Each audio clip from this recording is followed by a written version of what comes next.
Good morning, New York Met baseball fans. How are we doing? Having a good day? Enjoyed a day off from Metsland yesterday? I know I did. After winning one in a row, I needed to recover from the celebration of everything. So it's good to be back, though. Not going to deny that. I miss you, Met fans. And today is an historic day. Why? Because this hat is probably too big for me. I bought it a few years ago, and I have a hat size as big as Mr. Met, but even this one's a little too big. This is a size 8. What was I thinking? I'm usually a size 7 3/4, but I'll tell you what, I think what happened was this is a 2015 All Star game hat, as you can see. And I was so excited. Jacob DeGrom was picked for the All Star team that year. And I think when I went on MLB.com at the time to buy the hat, they were out of my size as 7 3/4, and I'll even go as far as a 7 7/8. Now, for those of you, this is an historic day too, by the way. We're going live on YouTube, New York Mets Baseball Way of Life, Baseball Way of Life, and I'm doing this simultaneously recording the podcast, New York Mets Baseball Way of Life. So if you're listening to this on your New York Mets Baseball Way of Life podcast, bear with us. Use your imagination. Imagine my head as big as Mr. Met and putting on a hat that's even bigger. And I'll describe the hat for those of you in podcast land. In 2015, the game was in Cincinnati. So it's a red hat with black lettering and a black bill with the All-Star Game logo on the side. Where is it? There we go. I'll get it. It's always like a mirror image here. You get a little confused. And as I had promised yesterday on the Met YouTube cast, which is now going everywhere, we're like diarrhea. We're on Baseball Way of Life, New York Mets Baseball Way of Life. We're on YouTube, and we're doing the simulcast on the podcast. Here's the shirt. It's a rustic Mets, basic rustic Mets, one of about 5,000 I have in my collection. So enough of me and my fashion police. Let's get down to why we're here, to talk New York Metropolitan Baseball. And I'm going to be doing this, on, like I said, on a daily basis, but we're going across all platforms now. So you can watch it archived on YouTube, on Baseball Way of Life, New York Mets Baseball Way of Life, and on the podcast, New York Mets Baseball Life, which is everywhere. You have Spotify, you have Apple, you'll find us. But enough of that. You can know where we'll find you. Let's talk about the Met playoff odds. Can you believe it? The Mets are still alive? How is that even possible? Well, I'll tell you what, the odds aren't that good. All right. So before you go out and start stashing money away to buy playoff tickets, it's basically a mere technicality that the Mets are not already eliminated from playoff contention. The team that went into the All-Star break first in the NL East started Monday, 5.5 games behind the Braves.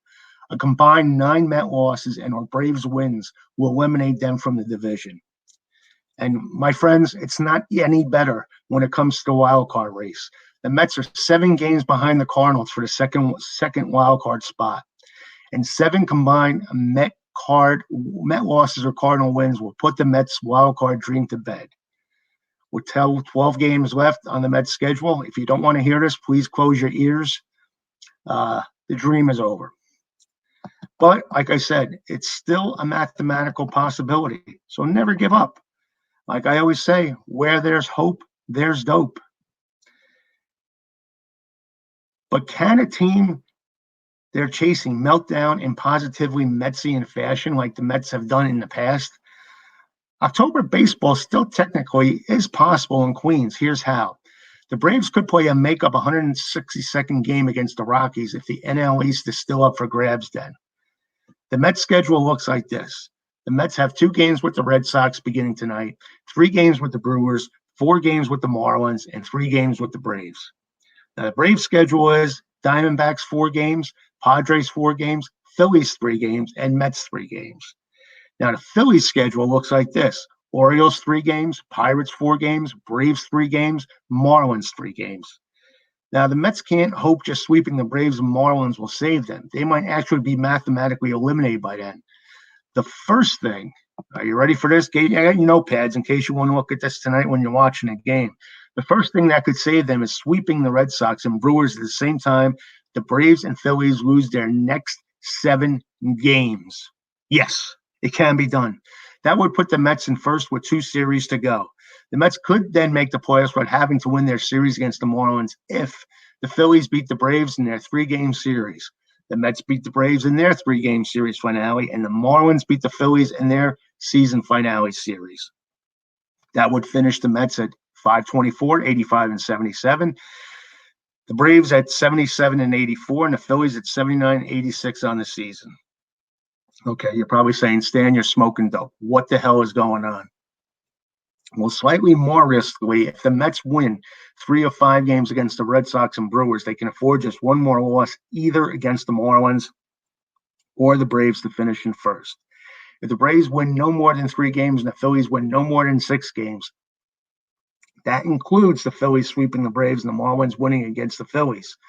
In that scenario, the Mets would finish at 5 with a winning record of 83 and 79. Hey, that's 1973 territory, isn't it? The Phillies at 506 or at 82 and 80, and the Braves at 496, 80, 81. Now, the Mets have a less than 1% chance of making the playoffs at all, according to 538's MLB playoff predictions. More specifically, they have a 0.4 chance of clinching a postseason spot, according to Fangraph's MLB odds. Seemingly razor-thin odds have been overcome before, and we all know the Mets have a penchant for the ridiculous. Well, here's hoping that whenever the Mets season ends, some quality competitive baseball is still here being played. And you know what? Realistically, that's what I'm looking at. I just want to see the Mets having some fun. I'm excited to see them play the Red Sox. I'm excited to see them play the Brewers. I'm excited to see them play the Braves. And the season-ending homestand against the Marlins. I'll be there. It's going to be fun. They even have one of those infamous 2 7-inning games on Tuesday. And then they ring down the curtain at Citi Field. It's just, I almost always am there for the last game of the year. And I'll be there. And I'll be leaving with some tears in my eyes as yet another Mets season goes by. Yes, I'm not counting on the postseason. There you have it. Now, of course, as we play out the last couple of weeks, there's always going to be Met storylines. And what storylines do we watch the last couple of weeks? That's the beauty of baseball, my friends. And I call you my friends because you are my friends. There is always something going on in baseball. Even when you're eliminated, there is something going on. And with the Mets, there's a lot going on. With just 12 games remaining this season, the Mets' hopes of making the playoffs, I said, are all but dead.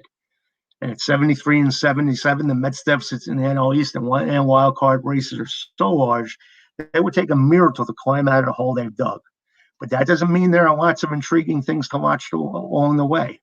One of those, our good buddy, and I still say if we had him the whole year, we'd be right up there fighting for first place, is Jacob deGrom. Can he make it back? DeGrom has not pitched since July 7th, and he's running out of time to get back before the season ends. The latest update on DeGrom was what he had thrown mid-slope from the mound on September 18th after throwing a light bullpen session on September 14th, which was his first throwing from the mound since being shut down in July. Along the way DeGrom shut down, it was revealed that he had dealt with a partially torn UCL on his pitching elbow, with Met President Sandy Alderson saying the issue had resolved itself. Now, similarly, DeGrom said he wouldn't be throwing if his partially torn UCLA was still an issue. Those are the two big things in play here. The first concern is from some fans that DeGrom is working his way back to pitching will almost certainly be a meaningless situation. But you know, DeGrom and competitors and pitchers by nature, they always want to pitch. And even if he's gotten it all clearance medically and makes sense in the world, try to make it back for the end of the season, see how his elbow responds. So as much as I personally don't want to see him do it, maybe we just have to see how far he's progressed. Now, the second is that even if DeGrom makes it back and looks like himself, there is that lingering concern about him until he is healthy and dominant in 2022, because he won't be getting the necessary starts after he pitches here. So it'll be interesting to see how that concerns the offseason Mets thoughts about Jacob deGrom, and if they're actually still going to give him basically what amounts to an offseason contract offer, because there were talks of him being extended. So I'd like to see where that stands. And what are some of the other issues concerning the Mets at this point? How will Noah Syndergaard look when he returns? Now, Syndergaard seems a lot closer to return than DeGrom. There's a chance he comes back without going on another rehab assignment. When that might happen remains to be seen, but Syndergaard has thrown 2 live batting practice sessions recently, including one on Sunday. So his return is imminent. It looks like we definitely are going to see Thor.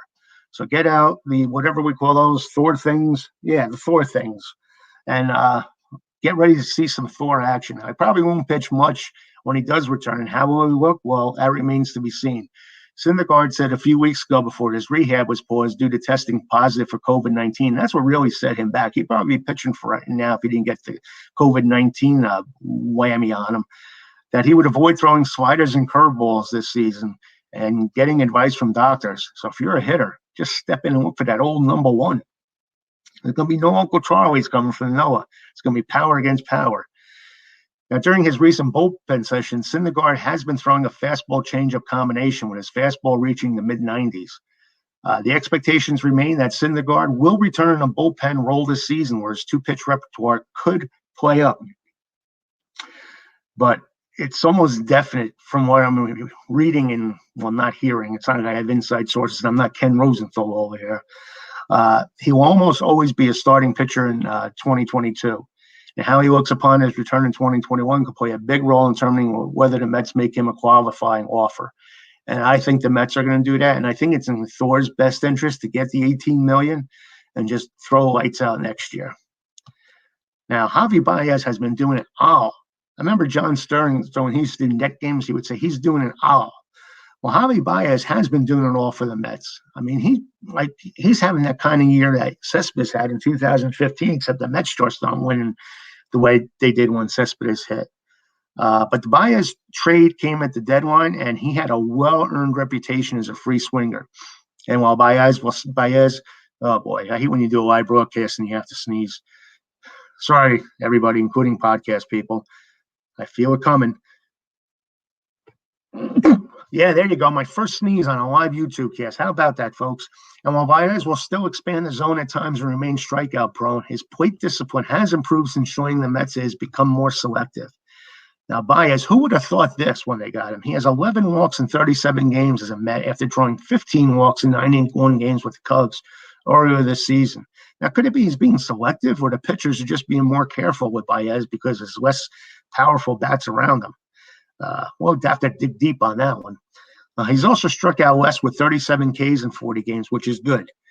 With the Mets, he struck out 131 times in 91 games with the Cubs. That's 1.5 times a game. Yikes.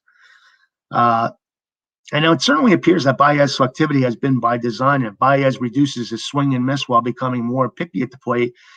That is something that increases his value as a free agent signing to the Mets and any other team that might be interested to sign him. Now, my philosophy on Baez, folks, and I said this right along, if we gave up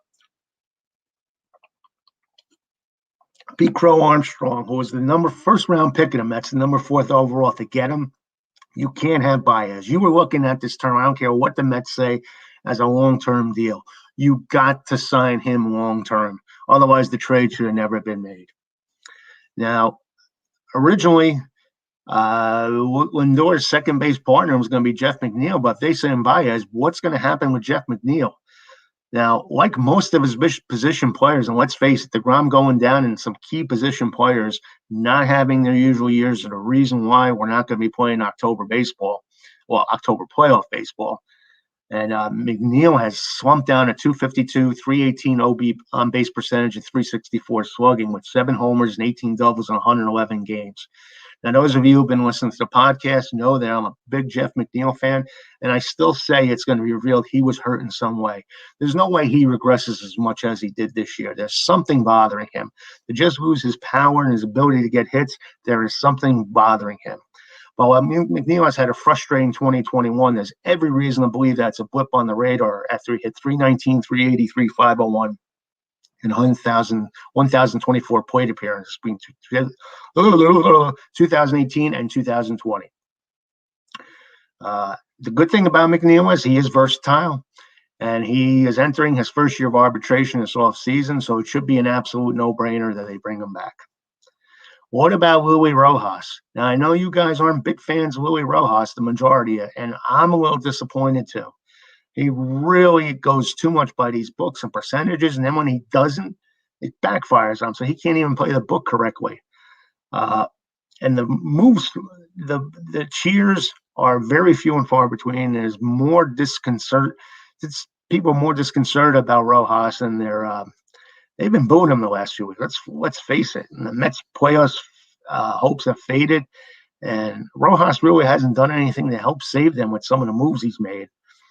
And he's be pointing out the job field manager 2021 is more than what goes on between the lines. And Rojas has been pretty solid all season until lately. A lot of managing is being the liaison between the front office, the general manager, and the players on the field. So a lot of the decision on who plays and who doesn't play sometimes isn't involving the manager, but it's never been revealed who does make those decisions. But he has been a good communicator with the press, been a good communicator with the players. Even with all these controversial things that happen, he's handling himself well. So if that's what you're looking for in a manager, then that's good. It's just that I just can't see them bringing him back on some of the decisions he's made. And I don't know how you guys feel about that. What else are we talking about today? How about Aaron Loup? Let's get out a Busch Light, and is it Busch Light he drinks? Let's get out a Busch Light and talk about Aaron Loup. He is actually one of the top 5 players. If he wasn't a reliever, he might be the MVP of the Mets this year. And he's chasing history with his special year. He's done it all. The Met bullpen has started to show more cracks with a heavy workload down the stretch, and Aaron Loup has only become more lights out. Now, the veteran lefty is entering historic territory in the final 2 weeks of the season after lowering his ERA to 1.00 through 54 innings with another 1 1/3 scoreless frames in Sunday's 3-2 win over the Phillies. He's not trying to pay too much attention to it. Loup said about his accomplishment. He's had a great year. To finish under 1 with an ERA. Loup is saying would be icing on the cake, I guess you could say. And would put him in very, very select company. Only 8 other relievers have ever finished the season with an ERA under 1 and at least 54 innings thrown, according to Baseball Reference. The list includes Blake Treinen, Zach Britton, Wade Davis, Fernando Rodney, Eric O'Flaherty, Jonathan Papelbon, Chris Hammond, and Dennis Eckersley. Now, Loup, who has stranded 21 of his last 26 inherited runners, has allowed just 1 run over his past 34 appearances, 30 innings, dating back to July 5th. The only run during that stretch that came on the only home run he has allowed all season, a solo shot by national slugger Juan Soto. He's having a great year. It really is a special year when you think about it. And the past month or so, I've been enjoying seeing him come into the game. I don't know about you guys, but Loup's been a pleasant surprise. And I just can't believe he's been this good. And he has earned every dollar of his $3 million contract he signed last offseason. And the good news is, once a Met, always a Met. He is interested in re-signing with the Mets to be a key part of their bullpen again next season.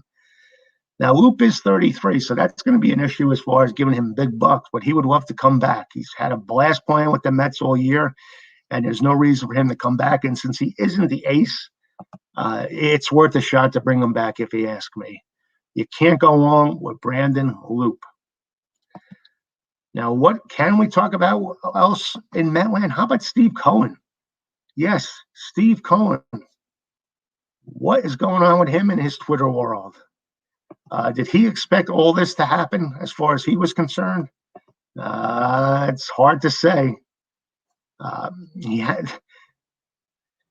Honestly, he hasn't been the only hurdle in the Mets season this year, but he hasn't been an asset recently. Now, the biggest decision for the Mets, this is all hypothetical, isn't not whether his son Max Scherzer trade Edwin Diaz or put Brett Beatty on a fast track to the majors. It's about hiring the right person to make those choices. And this is where the ball is in Steve Cohen's court. He has to see now what wrong people or avoid will create, because in many ways, 2021 felt like year 41 of the Wilpons. Dysfunction off the field and underperformance on it, rather than year 1 of something refreshingly better. Things really didn't get better in Metland. This is almost like a wash, rinse, repeat of what happened in 2020. One potential candidate to be the next Mets president of baseball operations recently ticked off Jared Porter, Zach Scott, Kumar Rocker, Jacob deGrom's health, Francisco Lindor's contract, public complaints about players not following medical protocols, 2 thumbs down, failing to play to the talent level again in the context of several Cohen tweets. Then asked, do you like this job? Do you think this job got more or less attractive in the last 12 months? Steve, you don't go out and asking the people that. You open yourself up to being attacked, but what can I say? Good thing is he's not signing my contract, so he can't end this podcast, YouTube cast, whatever. Just hope he doesn't find me at my seat in Citi Field. Oh, boy. Now, what do you do? Do people want to work for Cohen based on non-flattering portrayals from his hedge fund life and opposing owners unwilling to let executives under contract even interview with the Mets?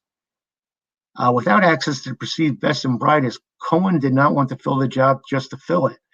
He tabled hiring a president of baseball operations for a year and just went with a GM in Porter, the first raindrop in the storm of an all too familiar that has wiped away so much of good feelings that came with Cohen's ascension.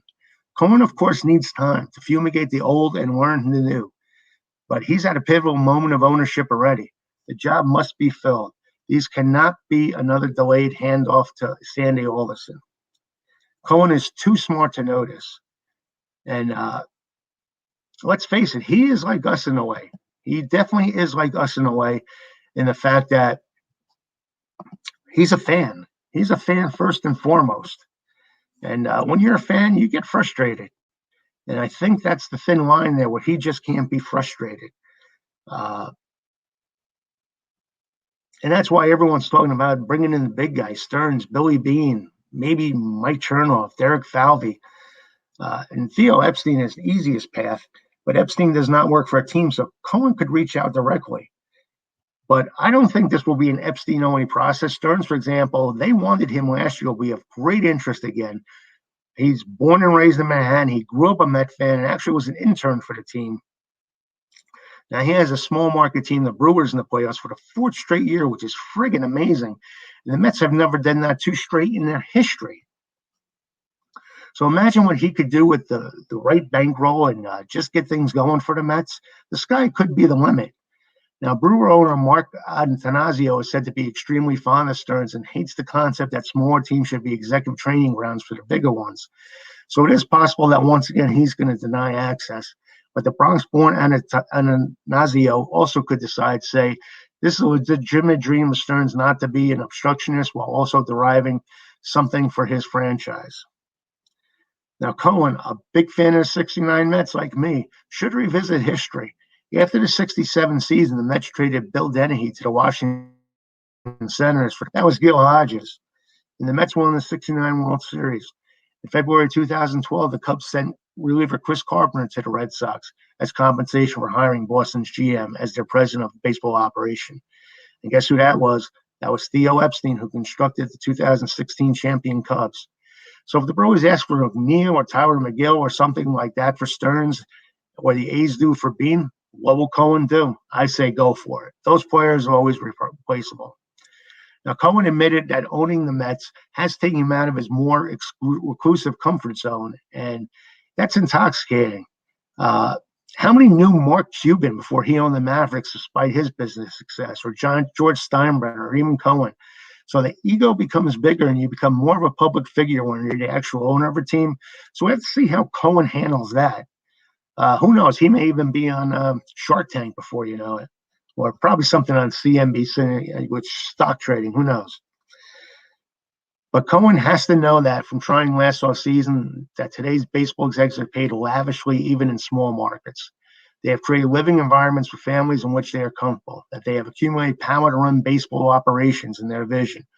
All that means none will be desperate for a job, even when one comes with a great stadium, substantial, passionate, fast fan base like the Mets, and perhaps unmatched in MLB resources.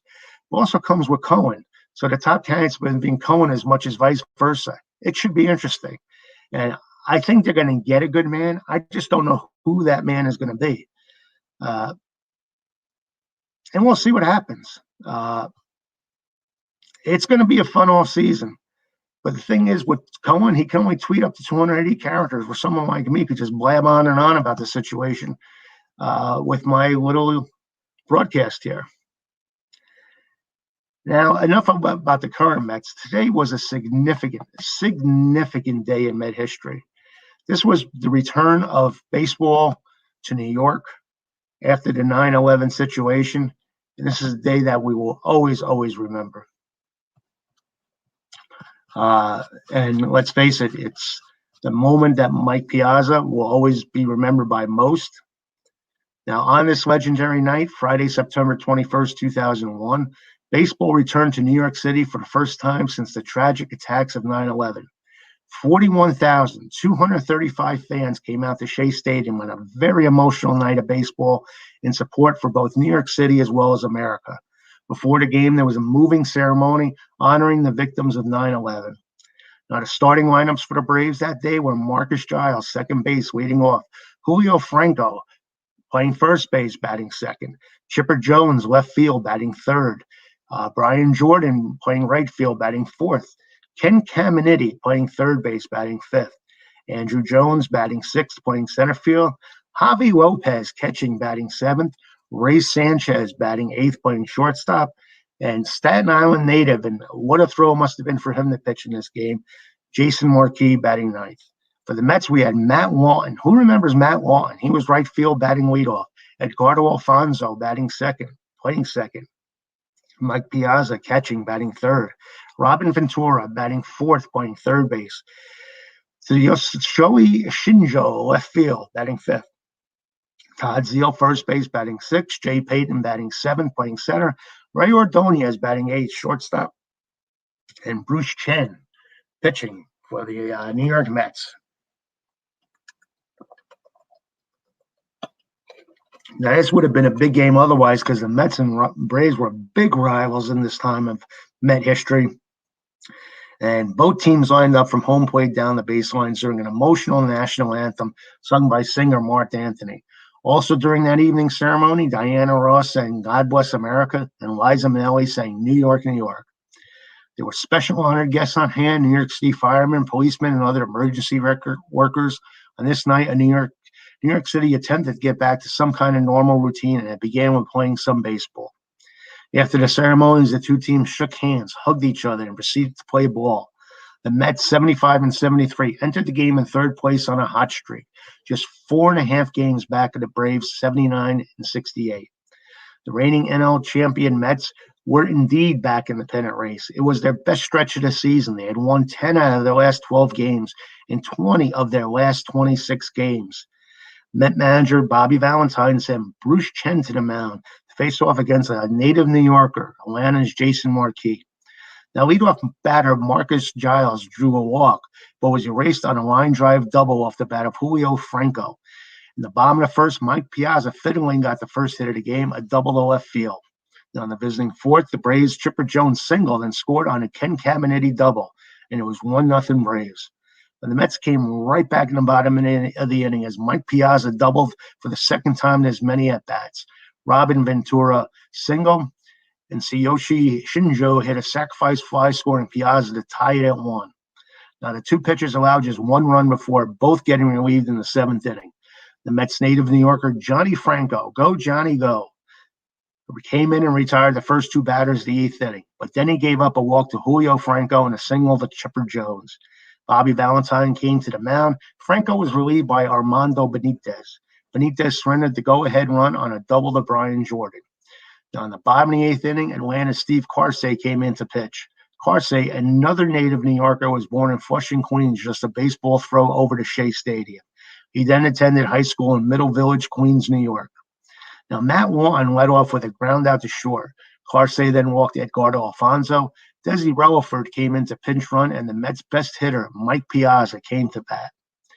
Now, in the most dramatic fashion, Piazza blasted a long home run over the Shea Stadium fence, bringing the crowd into a frenzy. As a matter of fact, for a brief moment, all of New York City went into a frenzy. It was one of the most important homers in Piazza's career, one of the most important homers in Mets history, as well as in baseball history.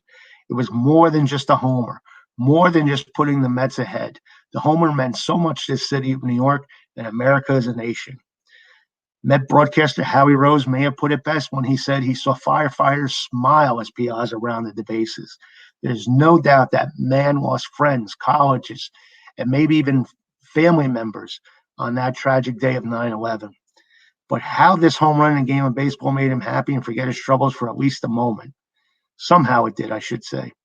That's when he realized it was good that baseball is back on the field again. As the years have gone by, there's no doubt the legend of this home run has even grown larger than life itself, and it will be never forgotten. And it is one of the big moments in Met history. And it's basically the defining moment of Mike Piazza's career when you think about it. And somehow it symbolized that New York City, as well as America, was back and moving forward. It was Piazza's 34th home run of the year. He had 3 hits on the night, bringing his average up to just under the 300 mark. Now, Armando Benitez, who was always made you bite your nails when he came back in the 9th inning with the fans on their feet and still excited.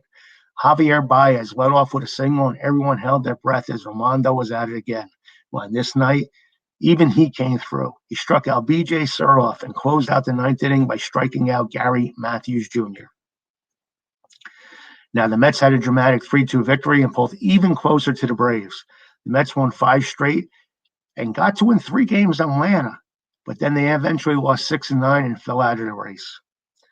Now, even one of the most hated Met opponents that year, Chipper Jones, admitted it was the only time that he didn't mind losing a game because of what it meant for New York City, baseball, and the country in the wake of this tragedy. So, yes, let us take time to remember that day today. It was a big day in Met history. And like I said, I think even SNY is playing the game at 1 o'clock. They have a 9/11 Remember program at 12:30. So check that out if you want to relive it. Like I said, besides the World Series wins, there's very few games that are up there in Met folklore like the Piazza 9/21 game. Now, what else happened on this date in Met history? Well, let's dig deep. Let's dig deep, folks. On this date in 1973, the amazing Mets, another great year in Met history, got to 500. And not only did they get to 500, you think our division is bad this year. In 1973, that put the Mets into first place for the first time since May 27th, a half game ahead of Pittsburgh. And this was the year they were calling the NL East the NL East. And how'd they win the game? Well, thanks to Tom Seaver's complete Game 5 hitter, New York evened its record to 77-7 with a 10-2 victory, the 21st in the last 29 games. And on this date in 1987, Darryl Strawberry and Howard Johnson became the first teammates to hit 30 homers and steal 30 bases in the same season when the Straw steals 2 bases in the Mets' 7-1 victory over Chicago at Wrigley Field. The Southpaw swinger, well, wasn't exactly a singer, but he was a swinger on and off the field. I don't know if you saw the documentary. Anyway, the Southpaw swinger is only the 10th member of the 30-30 club, but is the 4th player, along with Hojo, Indians right fielder Joe Carter, and Red center fielder Eric Davis, to accomplish that this season. Now, also on this date, Hojo again. He broke a 53-year-old National League record when he stroked his 36th home run as a switch hitter in the Mets' 7-1 victory over Chicago at Wrigley Field. Now, the third baseman's historic homer, the team franchise high 7th Grand Slam homer. Yes, he hit a big one. It was an historic homer. And it was a Grand Slam, the 7th by the team that year. And that surpassed the mark established by Cardinals first baseman Ripper Collins in 1934. But his home runs for a switch hitter that year did not even come close to the record set by Mickey Mantle in 1961 with 54. And on this day, Kevin McGrath, who remembers Kevin? He was a pure baseball player. And a lot of people forget that he could run.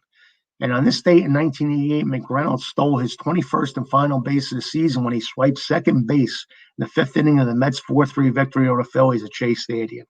The New York outfielder finished in campaign without being caught, surpassing the major league record set by the A's Jimmy Sexton with 16 stolen bases, not being thrown out in 1982. Now let's talk about what's going on in the group. If you're not a member of the group, New York Mets Baseball Way of Life, what are you waiting for? It's time for you to hop on. We have good stuff there every day, good content, good conversation, good facts, and it's a fun site, and I enjoy administering it as much as you guys enjoy being part of it. Well, we mentioned that Francisco Alvarez finished the season with a 941 OPS. The last Met minor leaguer to record a higher OPS, minimum 400 plate appearance, was the polar bear, Pete Alonso, in 2008 with a 975 OPS. Now, how about Rich Hill? Rich Hill in his last 5 starts, 26.2 innings, 8 earned runs, 5 walks, 31 strikeouts, and a 2.70 ERA. And we also know that Billy Beane owns a 4% stake in the Oakland Athletics. If he were to get the same with the Mets, that would be worth $96 million based on the $2.4 billion the team sold for last October. Now, I also mentioned that, unfortunately, the Mets were 54-46 on July 28th and had a 5-game lead in the NL East. Since then, they've gone 19-31 and are 5.5 back in the division with 12 games left. Then how about this tweet from Lenny Dykstra? He says, "Do I deserve an Emmy for my performance in that documentary?" Keith Hernandez replied back, "If they gave one to Governor Cuomo, then you deserve 2. Bada bing. Anyway, on this date, 1973, after sharing the news, we mentioned yesterday that Willie Mays actually announced his retirement. And what else is going on in the group? I said, should the Mets re-sign Michael Conforto? And you guys, like the Rolling Stones once said, you're not the only one with mixed emotions. We had a 50-50 vote down the middle. Jason Lynch chipped in with qualifying offer only, and that's what I agree, because he'll be playing for his big contract if you do that. So that was a good point by Jason Lynch. And like I said, always good stuff. I'll give you a little tease there and tell you to join the group to see some more. But as we do every day, we're going to do yesterday's trivia and Jeopardy question that were on the group and provide that for you here now so you can participate here if you want. Like I said, join the group, New York Mets Baseball Way of Life, and subscribe to the podcast if you listen to the podcast. That way you'll be updated every time one is available. And subscribe to this YouTube channel. You can see the whole library of YouTube videos, and you'll be locked in. When a new one is up, you'll be notified. So here's yesterday's trivia question. Which 2 players hit grand slams when the Mets scored 11 runs in the 6th inning at Wrigley Field on July 16, 2006? Well, the correct answers are Cliff Floyd and Carlos Beltran. And our resident Met trivia expert, Jason Lynch, was the first one to get that correct answer. Now, what was the Jeopardy clue yesterday? Yes. Let me go back. I can't even remember. I know it was a tough one. I don't think anybody got it right. Well, I'll give it to you tomorrow. If I think about it tomorrow, I'm not going to go searching now. I apologize. I've had you on here long enough.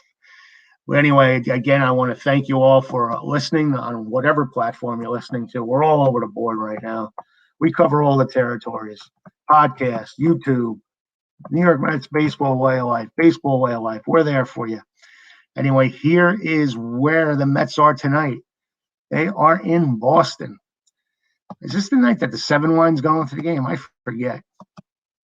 Anyway, I'm sure there'll be a lot of Met fans there when the 7 line's there. Will stay tomorrow, and there'll be Met fans in general. Met fans get excited when the Mets go up there to Boston because it only happens, every 6 years, I think. So it is interesting to see what happens when that happens. Does that make sense? When that happens? Anyway, now I'm starting to sound like Ralph Kiner. Let me see who's pitching here. When I call my MLB.com on the old phone. It's Marcus Stroman. Nice. Going against Rodriguez for Boston.